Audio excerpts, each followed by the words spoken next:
grand et demi, pèse 85 grammes. Et qui change ta vie, il peut t'emmener à la mort.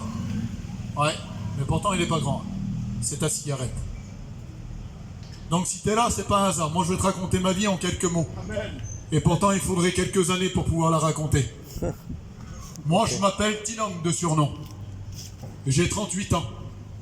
Je suis un ancien drogué. Et quand je parle de la drogue, je peux te donner le détail pour ceux qui croient ou qui croient pas. Pour ceux qui se disent ça va être encore des conneries ce qu'on entend ce matin. Et vous, mademoiselle, même qui partez là, qui croyez que c'est un hasard ce matin, vous faites votre course au hasard, vous êtes venu chercher un bout de pain, un bout de viande ou n'importe quoi. Vous vous dites encore ce matin, c'est comme la télé, on va allumer l'écran, et puis on va encore nous faire croire que demain on va être bien.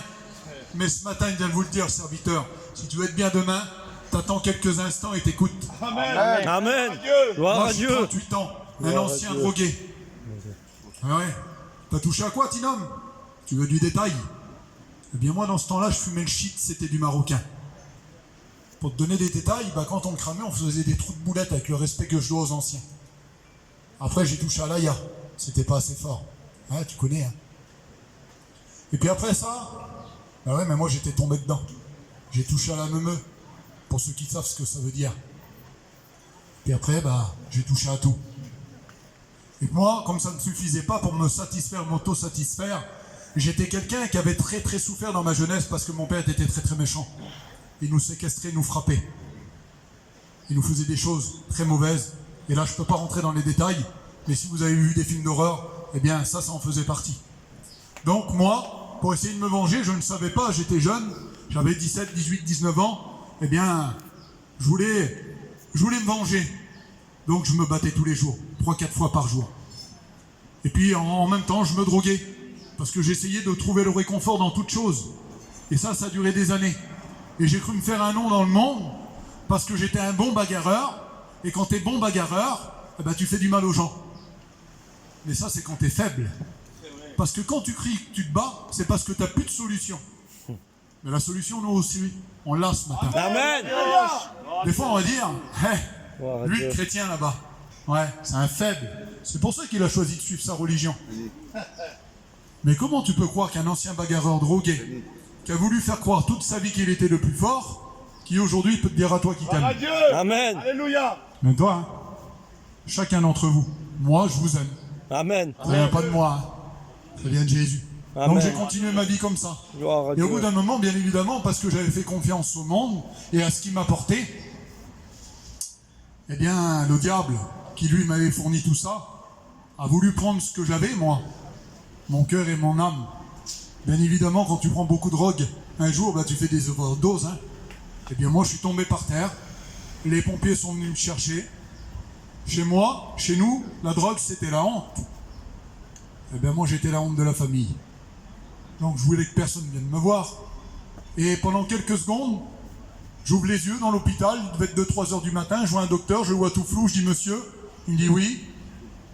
Qu'est-ce qui va se passer? Est-ce que je vais mourir? Il dit, écoute, si demain matin t'as les yeux ouverts, c'est que t'es vivant, mon gars, je peux rien te dire de plus. Moi, je peux pas te sauver.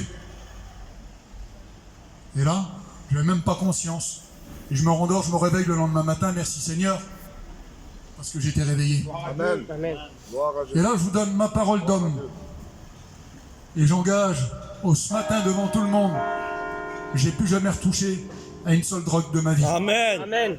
Mais malheureusement, comme je n'étais pas guidé, je ne savais pas que c'était le Seigneur qui m'avait guéri, derrière ça, et là, ça va vous toucher à beaucoup de personnes. Je suis tombé dans les cachets. Alors là, encore une fois, je peux vous donner des preuves. Lexomine, Transfen, Antarac, Prozac, Xanax. On connaît, hein, mesdames, hein? On veut dormir, on veut trouver la paix, encore une fois, on la cherche. Et on la prend parce que c'est un médecin qui nous la donne. Mais quand on nous donne ça, c'est pour nous débarrasser. Parce qu'il n'y a pas de solution. Il n'y a pas de solution pour donner le sommeil à quelqu'un à part Jésus. Amen. Amen. Donc dans le monde, pour donner le sommeil, on donne des cachets. Hein, tu vas dormir demain. Mais tu prends du 5 mg, du 10, du 15. Et jusqu'ici tout va bien, jusqu'ici tout va bien. T'as connu le film La haine, hein? Quand il marche là. Jusqu'ici tout va bien, il saute. Jusqu'ici tout va bien. Jusqu'ici tout va bien. Jusqu'ici tout va bien et pas. Ben oui, mais quand tu chutes, tu la sens pas. Le plus mauvais, c'est l'atterrissage. Et moi, c'était jusqu'ici, tout va bien. On me donnait des cachets. J'avais des crises d'angoisse. Tu veux que je te donne les détails? Ouais. Hyperventilation. Donc t'as les lèvres, ça te fait quoi des fourmis? T'entends les sons un petit peu plus haut. T'en as marre, tu veux être plus personne. Tout le monde t'énerve, tout le monde t'agace. Mais personne t'en comprend. J'allais à l'hôpital 5 fois par semaine. Ben oui, mais même les médecins me disaient, monsieur, vous avez rien. Et pourtant, j'étais très mal. J'étais malade. Je croyais que j'allais mourir. Je croyais que j'avais une éponge dans la gorge. Je m'étouffais. J'entendais plus fort. J'arrivais pas avec du monde, j'entendais tout était en double, en triple. J'étais pas bien. Je tremblais. Mon cœur s'accélérait. C'est de la tachycardie. Je connais tous les symptômes, t'inquiète pas. Hein. Toi qui écoutes. Ah, m'a pas eu. Et un jour, j'ai jeté la boîte. C'était encore le Seigneur qui était là avec moi. J'ai jeté la boîte, j'étais encore guéri de quelque chose. Et puis un jour, il y a 6 ans, j'ai rencontré Jésus. Amen. Et là, j'ai su que tout ce qui s'était passé, ça venait de lui. Parce que ne crois pas, hein.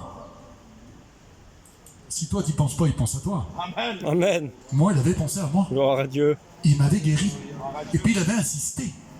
Et puis aujourd'hui, si là, ce matin, je suis là, j'ai 38 ans, je travaille, je suis célibataire. Bon, je suis pas une histoire de cinéma, mais je suis plutôt beau gosse. Non, mais c'est pour te faire rire. Ça veut dire que j'ai autre chose à faire que gaspiller mon temps pour te dire que Jésus, que tu n'as jamais vu, que tu peux pas toucher, pas sentir, pas goûter, il est là, il est vivant, il existe et il veut t'aider. Amen. J'aurais autre chose à faire que de perdre mon temps si ça serait pas vrai. Alors il vous aime à chacun. Amen. Vous l'avez écouté.